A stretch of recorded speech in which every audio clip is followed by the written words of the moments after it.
नमस्कार दोस्तों, आप देख रहे हैं स्टॉक मार्केट STV। आज हम बात कर रहे हैं CCL इंटरनेशनल लिमिटेड के स्टॉक की। कंपनी का करंट मार्केट प्राइस लगभग 25 से 27 रुपए के बीच ट्रेड कर रहा है। 52 वीक हाई लगभग 35 रुपए 76 पैसे के आसपास है और 52 वीक लो लगभग 21 रुपए 25 पैसे के आसपास रहा है। मार्केट कैपिटलाइजेशन लगभग 48 करोड़ रुपए के आसपास है, यानी ये एक स्मॉल कैप कंपनी है। कंपनी का PE रेशियो लगभग 29.2 के रेंज में है, जो ये दिखाता है कि वैल्यूएशन बहुत सस्ती भी नहीं है और बहुत ज्यादा एक्सपेंसिव भी नहीं है। बुक वैल्यू लगभग 24.6 रुपए के आसपास है, यानी करंट प्राइस बुक वैल्यू के आसपास ही ट्रेड कर रहा है। रिटर्न रेशियोज की बात करें तो ROE लगभग 1.47% और ROCE लगभग 3.35% के आसपास है। ये साफ दिखाता है कि कंपनी कैपिटल पर बहुत ज्यादा स्ट्रॉन्ग रिटर्न्स जनरेट नहीं कर पा रही है। कंपनी डिविडेंड नहीं देती है, यानी डिविडेंड यील्ड 0 है। क्वार्टरली परफॉर्मेंस देखें तो रेवेन्यू और प्रॉफिट में कंसिस्टेंसी की कमी दिखाई देती है। कुछ क्वार्टर्स में कंपनी प्रॉफिट दिखाती है और कुछ क्वार्टर्स में लॉस भी दिखता है। ऑपरेटिंग मार्जिन स्टेबल नहीं है और फ्लक्चुएट करते रहते हैं, जो इंफ्रास्ट्रक्चर और कंस्ट्रक्शन नेचर की कंपनी में कॉमन होता है। प्रॉफिट एंड लॉस स्टेटमेंट से ये क्लियर होता है कि कंपनी ऑपरेशनल लेवल पर सर्वाइव कर रही है, लेकिन ग्रोथ बहुत अग्रेसिव नहीं है। नेट प्रॉफिट मार्जिन लो है और अर्निंग्स विजिबिलिटी लिमिटेड है। बैलेंस शीट की बात करें तो इक्विटी कैपिटल लगभग 19 करोड़ रुपए के आसपास है। रिजर्व्स धीरे धीरे बढ़ रहे हैं, लेकिन बहुत तेज ग्रोथ नहीं दिखती। बोरोइंग्स मैनेजेबल हैं, कोई एक्सट्रीम डेट प्रेशर नहीं दिखता, लेकिन वर्किंग कैपिटल रिक्वायरमेंट हाई रहती है, खासकर प्रोजेक्ट्स की वजह से। ओवरऑल बैलेंस शीट स्टेबल है, लेकिन बहुत स्ट्रांग भी नहीं कही जा सकती। शेयर होल्डिंग पैटर्न देखें तो प्रमोटर्स के पास लगभग 63.85% स्टेक है। इंस्टीट्यूशनल होल्डिंग लगभग ना के बराबर है। FII और DII पार्टिसिपेशन बहुत लो है। पब्लिक शेयर होल्डिंग लगभग 36.14% के आसपास है। प्रमोटर होल्डिंग स्ट्रांग है, लेकिन इंस्टीट्यूशनल इंटरेस्ट अभी लिमिटेड है।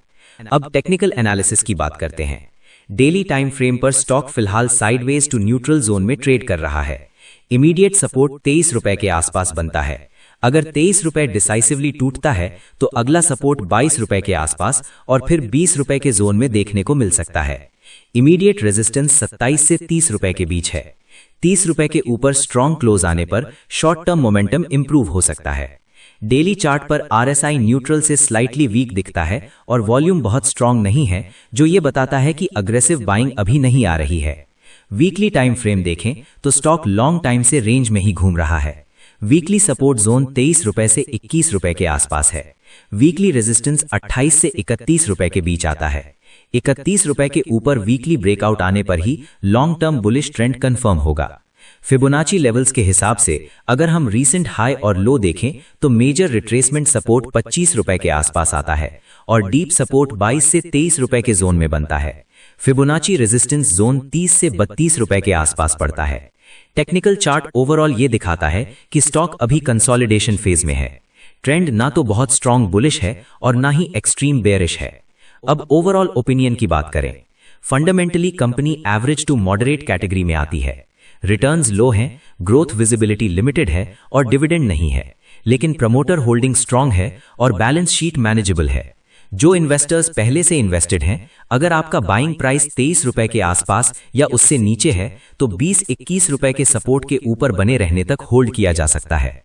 अगर स्टॉक 23 रुपए के नीचे वीकली बेसिस पर टूटता है तो पार्शियल या फुल एग्जिट कंसिडर किया जा सकता है। जो नए इन्वेस्टर्स या ट्रेडर्स एंट्री लेना चाहते हैं, उनके लिए अभी इमीडिएट चेस करने से बेहतर है कि 20 रुपए के आसपास स्ट्रॉन्ग सपोर्ट कॉन्फर्मेशन का इंतजार करें या फिर 30-31 रुपए के ऊपर ब्रेकआउट के बाद एंट्री लें। रिस्क मैनेजमेंट बहुत जरूरी है, क्योंकि ये स्मॉल कैप स्टॉक है। अंत में ये वीडियो सिर्फ एजुकेशनल पर्पस के लिए है।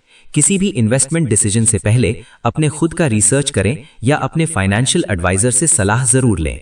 अगर आपको ये एनालिसिस पसंद आया हो तो वीडियो को लाइक करें, अपने दोस्तों के साथ शेयर करें, चैनल को सब्सक्राइब करें और कमेंट करके अपना व्यू जरूर बताएं।